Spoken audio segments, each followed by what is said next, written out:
hacked NASA, broke into the Pentagon, 40 million credit card numbers, stolen, and at the center of it all, not a spy, not a foreign agent, a teenager, alone, in his bedroom. To him, it was just messing around. To the United States government, it was a national security crisis. This is the story of Jonathan James, the youngest convicted cybercriminal in American history, and how years later, it all ended in tragedy. It's 1989 in a quiet South Florida suburb. While other 6-year-olds are outside playing tag, Jonathan James is inside, hunched over the family's bulky desktop computer. His father, a programmer, tries to limit screen time, even installs parental controls. Jonathan breaks through them with ease. By his early teens, he's not just playing games, he's devouring programming manuals cover to cover. C language, Unix operating systems. Hours melt away as he types, experiments, and swaps tips with other computer enthusiasts online. One afternoon, Jonathan uninstalls Windows entirely and installs Linux. No one told him to. No one could stop him. Jonathan isn't after money, or even recognition. For him, hacking is like climbing a mountain, because it's there. The harder the system, the sweeter the victory. Sometimes, he even helps the places he breaks into, emailing administrators with advice on how to patch their vulnerabilities.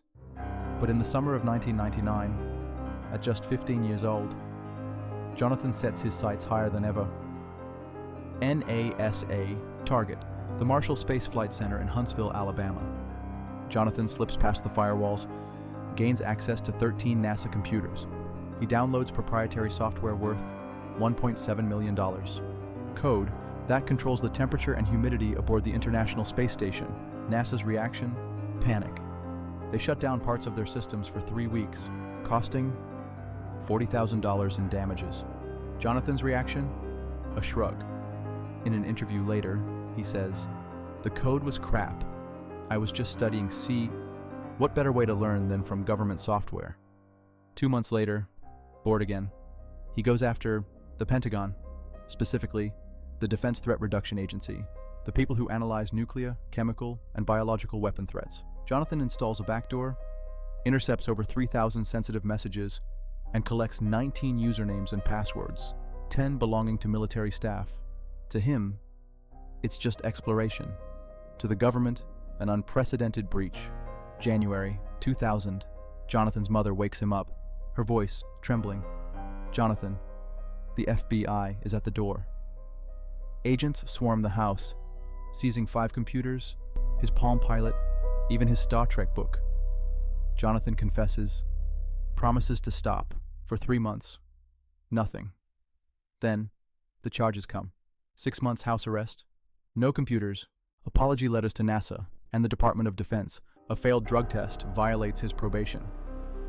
Jonathan spends 6 months in juvenile detention. His father says prison changed him, left him oddly idle.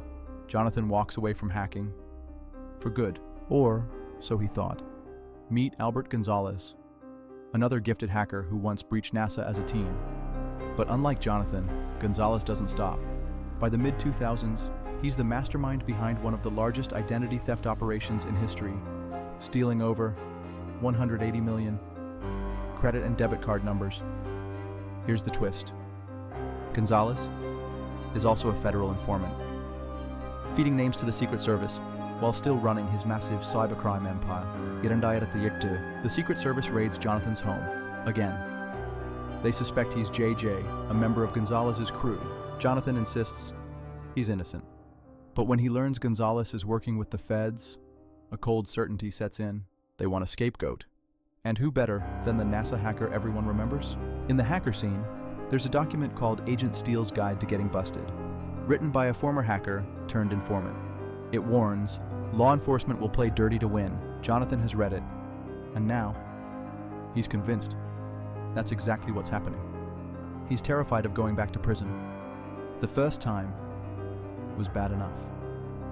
He doesn't think he'd survive a second. May 18th, 2008, 2 weeks after the raid, Jonathan James is found dead from a self-inflicted gunshot wound. He's just 24 years old. In his final note, he writes, "I have no faith in the justice system. Sitting in jail for a crime I didn't commit is not me winning, I die free. In 2010, Albert Gonzalez is sentenced to 20 years in federal prison.